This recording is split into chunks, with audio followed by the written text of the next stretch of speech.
The Toyota Tacoma has a way of sneaking into your soul. Well, good morning, everybody, and welcome back to RobMotive. And that's right, the Toyota Tacoma has a way of sneaking into your soul. Let me tell you a little story. Years ago, I had an urge to buy myself a pickup truck.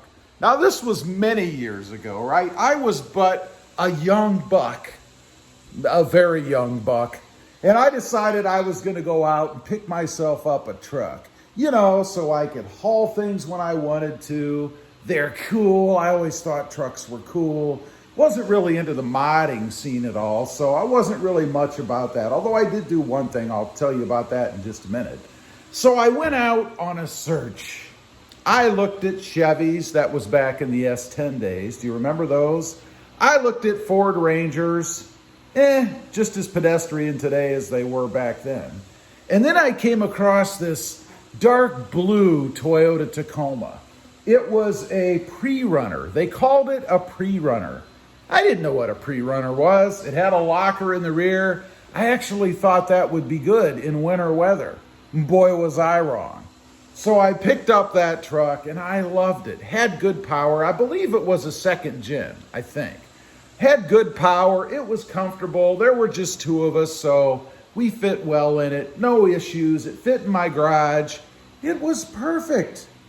So winter came along, right? And I decided I was going to take the truck. We had a couple of cars, so I took the truck. I was going to pick something up. I don't know what I was doing. So I took the truck out, and we were getting a lot of snow. There was, probably 8 inches, which was a lot for the area I lived in. We typically didn't get that much. So I took my truck out, and I got stuck. No problem, or so I thought. I went ahead and hit that rear locker button. It was just a button. And my truck did this back and forth where I was sitting. It didn't move forward. It just moved side to side. It was like the truck gods were holding it down from the front and it was struggling back and forth to move. But it couldn't. I was not happy. But I thought, maybe I just wasn't familiar with the locker, right? So I took it home. I parked it in the driveway. It was at the end of the day. Next morning, I had to get up for work. So I go out, I get in my truck, my gorgeous, gorgeous Toyota Tacoma, start it up, go back out of my driveway, and it wouldn't move. All it did, and this is with the rear locker engaged once again, was sit and spin in my driveway. I couldn't get any traction. Now, maybe this is my fault because I didn't put any weight in the rear. Trucks have no weight in the rear. There's nothing there unless you fill them up.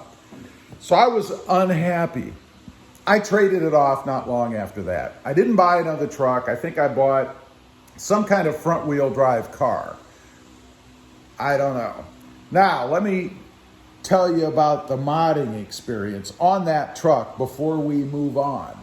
I decided I wanted a bull bar on the front because those were cool, and I still like them.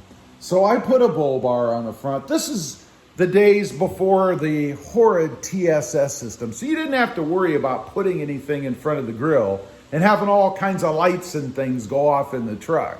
So I put that bull bar on and I loved it. The only problem is there were two problems. One, I later learned, because I didn't know much about it, I later learned that it really wasn't functional. In other words, if you hit anything with that bull bar or tried to push anything with it, the bull bar would just pivot on its mounts and go right back in and destroy your grill, your radiator, who knows what else. That wasn't a good thing. And it was chrome.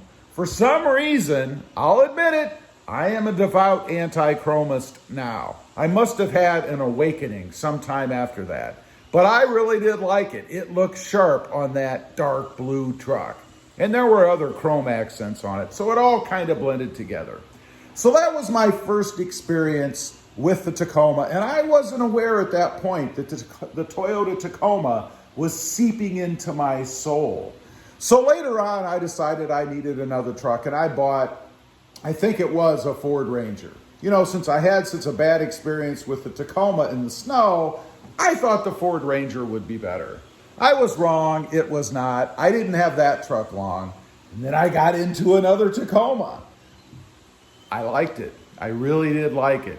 But this time it was four-wheel drive. No issues whatsoever. Was able to get out of all kinds of winter conditions. Snow, handled well in the ice, not a problem. Kept it for a while, and then the new car bug bit because I'm afflicted, I admit it. So I traded it off. I actually got, I believe it was a Chevy S10, another truck. What a horrible mistake that was. That truck was gutless, cheap, junky, horrible, didn't have that very long. And then I traded off for some car, I don't know, who knows what it is. I've had, I think, around 70 new cars in my lifetime, so it gets hard to keep track. But then again, down the road, we went for, that's right, another Toyota Tacoma. And there may have even been another one in there. I've had, I think, 6 of them. This is my 6th, I believe. So there was another one in there. And eventually I made my way to the 2-door access cab, or not the 2-door, it was the access cab, right? You had the full 2 doors in the front and those little kind of suicide doors in the back with the seats that sat on the sides. Loved the looks of that truck. It was black. I had it all blacked out, black wheels tinted, took the chrome badges off. It was a cool truck. And a few people told me they were interested in buying it right after I got it, right? I had that truck for a while, but then there were kids involved. And I discovered that there was no room for growing children in the back of that truck because it had those seats that sat on the side. You stared at each other. It was tight.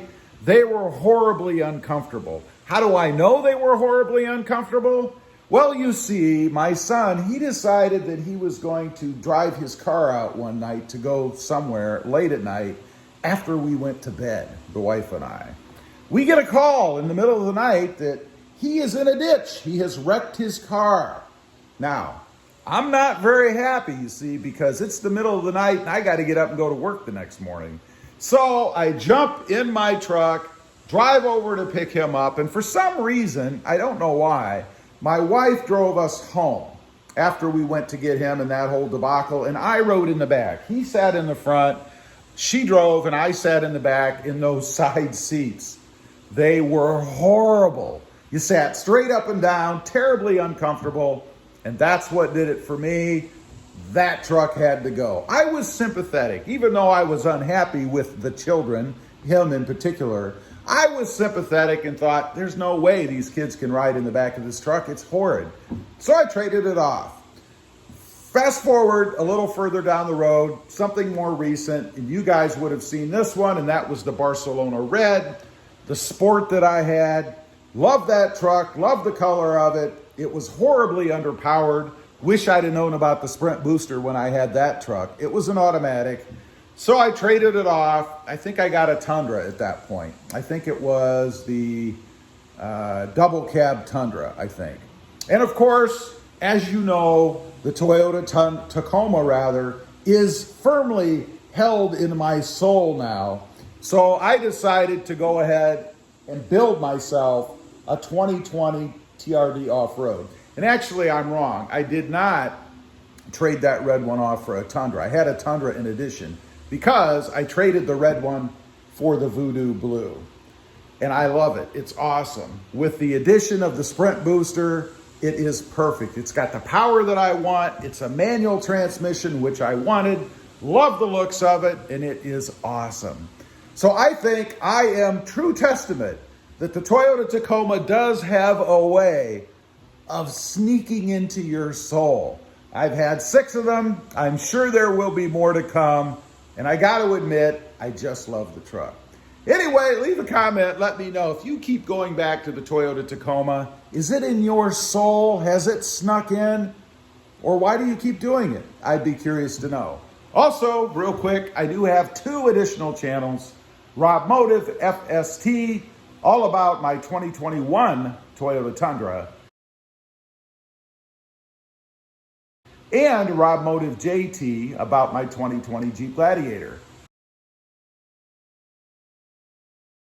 Check them out, and if you're interested, why not subscribe? Don't forget to click that notification bell so that you don't miss out on any upcoming videos. And do me a favor, smash that subscribe button on the way out. Thanks for watching. Stay safe out there.